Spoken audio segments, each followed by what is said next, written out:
Hello दोस्त। आज मैं आप सबको एक ऐसी मूवी के बारे में बताने वाला हूँ जिसका नाम है प्रोजेक्ट हेल मेरी, जो कि एक हॉलीवुड की साईफाई मूवी है और जिसमें हमें एलियंस और इंसानों के बीच कैसे बातचीत होता है उसे दिखाया गया है।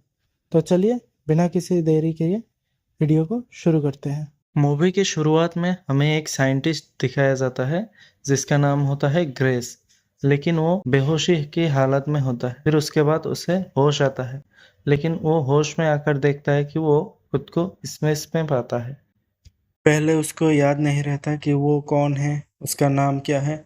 फिर धीरे धीरे उसको याद आता है कि उसका नाम ग्रेस है और वो एक स्कूल में टीचर है।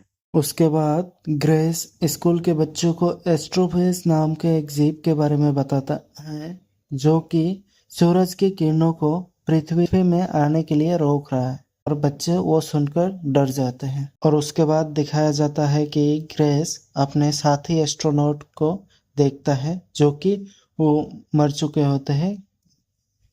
उसके बाद दिखाया जाता है कि एवा ग्रेस के पास आता है, एवा जो कि पृथ्वी बचाओ मिशन के हेड थी। उसके बाद एवा ग्रेस को अपने मिशन में शामिल करने की कोशिश करता है, लेकिन ग्रेस मना कर देता है। लेकिन एवा ज़बरदस्ती ग्रेस को ले जाता है और उसको एस्ट्रोफेज चेक करने के लिए बोलता है। उसके बाद ग्रेस एस्ट्रोफेज को चेक करता है और उसके बाद उसे पता चलता है कि एस्ट्रोफेज पूरी तरह से पानी से बना हुआ है। उसके बाद उन्हें पता चलता है वो एस्ट्रोफेज शुक्र ग्रह पर जा रहे हैं, लेकिन क्यों जा रहे हैं उनको मालूम नहीं होता। इसलिए ग्रेस एक बॉक्स बनाता है और उस पर शुक्र जैसा वातावरण बनाता है। और उधर उनको पता चलता है कि एस्ट्रोफेज क्यों शुक्र पर जा रहा है, क्योंकि उनके रिप्रोडक्शन के लिए शुक्र पर जाना पड़ता है, जिसके लिए उन्हें कार्बन डाइऑक्साइड की ज़रूरत है।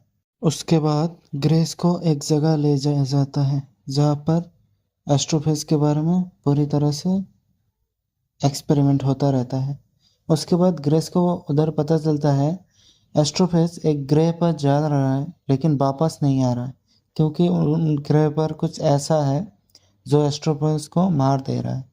उसके बाद उधर एक टीम बनाया जाता है। उसके बाद एक प्लान बनाया जाता है, जो कि है कुछ लोग उधर उस प्लेनेट पे जाएंगे और पता लगाएंगे क्यों एस्ट्रोफेज उधर मर रहा है, और उन सारे डाटा को एक सैटेलाइट में भेजकर पृथ्वी के लिए रवाना कर देंगे। लेकिन वो लोग उधर ही रहेंगे और मर जाएंगे, लेकिन इस बात से ग्रेस को सहमत नहीं होता। और उसके बाद दिखाया जाता है ग्रेस को अंतरिक्ष में एक शिप मिल जाता है, जो कि उसे पता नहीं किसकी शिप होता है, और वो उसके अंदर जाने की कोशिश करता है। फिर अंदर से एक एलियन बाहर आता है जो कि पत्थर का बना हुआ होता है, लेकिन ग्रेस को समझ में नहीं आता है वो चीज़। उसके बाद वो उसे कम्युनिकेट करने की कोशिश करता है, लेकिन कम्युनिकेट कर नहीं पाता। उसके बाद वो धीरे धीरे उसको अपनी भाषा सिखाता है और वो एलियन उसको अपनी भाषा सिखाता है, और वो दोनों दोस्त बन जाते हैं। फिर उसके बाद दिखाया जाता है कि कैसे कुछ एस्ट्रोनॉट पार्टी करते वक्त एक बॉम्ब ब्लास्ट हो जाता है और उन मर जाते हैं। फिर ग्रेस को ज़बरदस्ती शिप पे लाया जाता है, और उसके बाद दिखाया जाता है कैसे एलियन और वो अपने अपने दुनिया को बचाने की कोशिश कर रहे हैं। इसलिए एलियन भी अकेला आता है और ये भी अकेला आता है। और उसके बाद दिखाया जाता है वो एलियन और ग्रेस उस प्लेनेट तक पहुंच जाते हैं और उधर से कुछ सैंपल ले आते हैं। उसके बाद दिखाया जाता है कि एस्ट्रोफेज उस वातावरण में जिंदा रह सकते हैं, क्योंकि उधर एक बैक्टीरिया रहता है। ग्रेस और वो एलियन दोस्त दोनों अपने अपने ग्रह के लिए उस एमीबा को, बैक्टीरिया को साथ ले जाते हैं, लेकिन और दोनों अलग अलग हो जाता है। लेकिन ग्रेस को बाद में पता चलता है कि वो जिस शिप से बना हुआ है, जिस शिप है, और उसके बाद वो एलियन जिसका नाम रॉकी है, जो कि ग्रेस ने रखा हुआ है, और उसका जो शिप होता है वो बैक्टीरिया उस शिप को खा जाता है। ये बात उसको पता नहीं चलता। इसीलिए ग्रेस वो सैंपल एक सैटेलाइट में भेजकर सैटेलाइट में देकर वो सैटेलाइट पृथ्वी की तरफ भेज देता है और रॉकी को बचाने के लिए जाता है उसके ग्रह तक। फिर उसके बाद उसको एक शिप मिलता है जो कि रॉकी का ही होता है, और उधर जाके देखता है रॉकी अभी तक जिंदा है और उसे उसके ग्रह तक पहुंचा देता है ग्रेस। और उसके बाद दिखाया जाता है कि रॉकी अपने ग्रह को बचा लेता है और ग्रेस भी अपने ग्रह को बचा लेता है।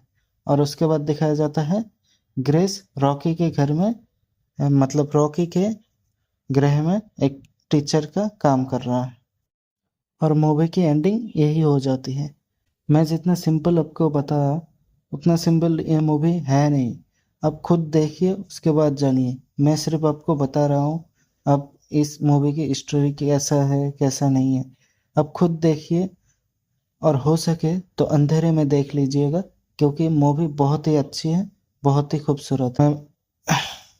उम्मीद है आपको वीडियो अच्छा लगा होगा। अगर अच्छा लगे तो लाइक कर देना और ज़्यादा अच्छा लगे तो फॉलो भी कर देना। मिलता हूँ आपसे नेक्स्ट वीडियो में, तब तक के लिए बाय बाय।